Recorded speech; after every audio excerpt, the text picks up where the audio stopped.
ஈரோடு சேர்ந்தவங்க. சென்னிமலை எங்க ஊரு. என் பொண்ணுக்கு 6 வயசுங்க. அவ பேர் சாக்ஷி. அவளுக்கு தான் இந்த ட்ரீட்மெண்ட் போயிட்டு இருக்குதுங்க.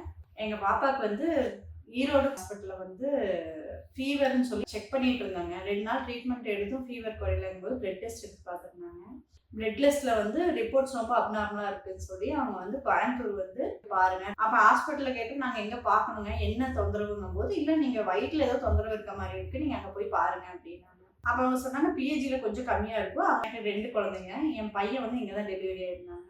அதனால சரி இங்க பழக்கப்பட்ட ஹாஸ்பிட்டல்னு இங்கேயே வந்தாங்க. வந்து பார்த்த ஃபர்ஸ்ட் நாள் செக் பண்ணி பார்க்கும்போது கல்லீரலும் கணையமும் வீக்கமா இருக்கு அப்படின்னு சொல்லியிருந்தாங்க. அப்புறம் ஏன் வீக்கமா இருக்குன்னு பார்க்கும்போது இந்த மாதிரி பிளட் கேன்சர் இருக்கு பாப்பாக்கு, சிவியர் ஸ்டேஜ்ல இருக்கு, பிரெயின் வரைக்கும் எஃபெக்ட் ஆயிருக்கு அப்படின்னு சொல்லியிருந்தாங்க. சொல்லிட்டு அப்போ இங்கேயே அதுக்கு ட்ரீட்மெண்ட் இருக்குன்னு சொல்லி நாங்கள் வியாழக்கிழமை அட்மிஷன் ஆயிருந்தாங்க. சனிக்கிழமையே கீமோ மெடிசன் ஸ்டார்ட் பண்ணிட்டாங்க. முதல்ல ரொம்ப கஷ்டமா இருந்தது. இந்த மெடிசன் அவளுக்கு உடம்புல எதுவுமே ஏற்றுக்காம ரொம்ப தொந்தரவா இருந்தது. எங்களுக்கு அமௌண்ட்டும் ரொம்ப டைட்டாக இருக்கும் சொல்லும்போது இவங்க வந்து க்ரௌட் ஃபண்டிங் மிலா ஃபவுண்டேஷன் நிறையா ஹெல்ப் பண்ணாங்க.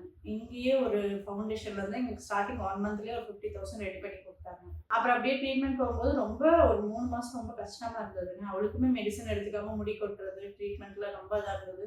ஹாஸ்பிட்டல்ஸ் எல்லாம் நிறைய சப்போர்ட் பண்ணாங்க. போக போக அப்புறம் அது உடம்பு மெடிசன் ஏற்றுக்க ஆரம்பிச்சு இப்போ 9 மாதம் ஆகுதுங்க. ட்ரீட்மெண்ட் முடிஞ்சதுங்க. இப்போ லாஸ்ட்டாக ரேடியேஷன் கொடுத்து விட்டா ஃபியூச்சரில் வராது, ஏன்னா பிரெயின் வரைக்கும் எஃபெக்ட் ஆயிருக்குங்கனால ரேடியேஷன் கொடுக்க சொல்லியிருந்தாங்க. இப்போ ரேடியேஷன் கொடுத்து இப்போ ட்ரீட்மெண்ட் முடிஞ்சதுங்க. செகண்ட் நாங்கள் 1 மந்த்லேயே வந்து மறுபடியும் போன் மேரோ பார்க்கும்போது நெகட்டிவ்னு வந்துருச்சு. ஒன்றும் தொந்தரவு இல்லை. இது எல்லாமே அதுக்கப்புறம் கொடுத்த ட்ரீட்மெண்ட்ஸ் எல்லாமே வந்து மறுபடியும் ஃபியூச்சரில் அவங்களுக்கு வராமல் இருக்கணும் அப்படிங்கிறதுக்காக தான் சொன்னாங்க. மற்றபடி எங்களோட டவுட்ஸோ எங்களுக்கு எவ்வளோ இதில் இருக்க பயமோ எல்லாமே ஹாஸ்பிட்டல் சைட்ல அதுக்குன்னு தனியாக ஒரு செக்ஷன் வரைக்கும் அவங்க வந்து பேசுறது, கவுன்சிலிங் நிறைய எங்களுக்கும் கொடுத்தாங்க. குழந்தைங்களும் நல்லா ஆக்டிவாக வச்சுக்கிட்டாங்க. ட்ரீட்மெண்ட் நல்லா இருந்ததுங்க. கீமோ மெடிசன் பற்றி கொடுக்கும்போது இப்போ ஒரு கீமோ புதுசாக ஆட் பண்ணுறாங்கன்னா இந்த மெடிசன் இந்த எஃபெக்ட் கொடுக்கும், இதனால் இந்த சைடு எஃபெக்ட் வரும், இது கொடுத்து தான் ஆகணும் அப்படிங்கிற மாதிரி சொல்லிட்டாங்க. ஒரு பிளட் டெஸ்ட்டோ ஒரு ரிப்போர்ட் எந்த டெஸ்ட் எடுத்தாலும் ரிப்போர்ட் இதனால இப்படி தான் இருக்குது அப்படிங்கிறது சொல்லிடுவாங்க. மேம் கூப்பிட்டு ஒரு கீமோ ஸ்டார்ட் பண்ணுறதுக்கு முன்னாடி சசி ரஞ்சனி மேம் தான் எங்களுக்கு பாப்பாவுக்கு பார்த்துட்டு இருக்காங்க. கூப்பிட்டு இந்த மெடிசன் கொடுக்க போகிறோம், இதனால் இந்த சைடு எஃபெக்ட் வரும், ஆனால் அதுக்கப்புறம் இது சரியாக போயிடும் அப்படிங்கிற மாதிரி சப்போர்ட் பண்ணுவாங்க. இன்னுமே எங்களுக்கு ரொம்ப நாங்கள் இந்த நோயினால ரொம்ப நாங்கள் மன ரீதியாக கஷ்டப்படும் போது கவுன்சிலிங் டிபார்ட்மெண்ட் நந்தினி அவங்க டீம் வந்து அடிக்கொடுக்கா பேசுறது பண்ணுறது அவங்களும் நிறைய ஹெல்ப் பண்ணாங்க.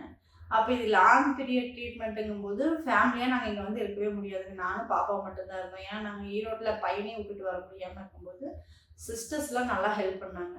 நாங்கள் ஒரு நேரம் வெளியவே போகிறேன் அப்படின்னாலும் பாப்பாவை பார்த்துக்கிறது எல்லாமே இப்போ எங்கள் பிஎஸ்சி ஃபேமிலியாகவே இதுக்குள்ளேயே இருக்க மாதிரி ஆகி போச்சுங்க. நல்லா ட்ரீட்மெண்ட் கொடுக்குறாங்க. இப்போ நல்லாவே ஆக்டிவாக இருக்காங்க. இன்னும் 1 மந்த்தில் ஸ்கூலுக்கு அனுப்பிச்சி விட்றலாம் அப்படின்னு சொல்லியிருக்காங்க.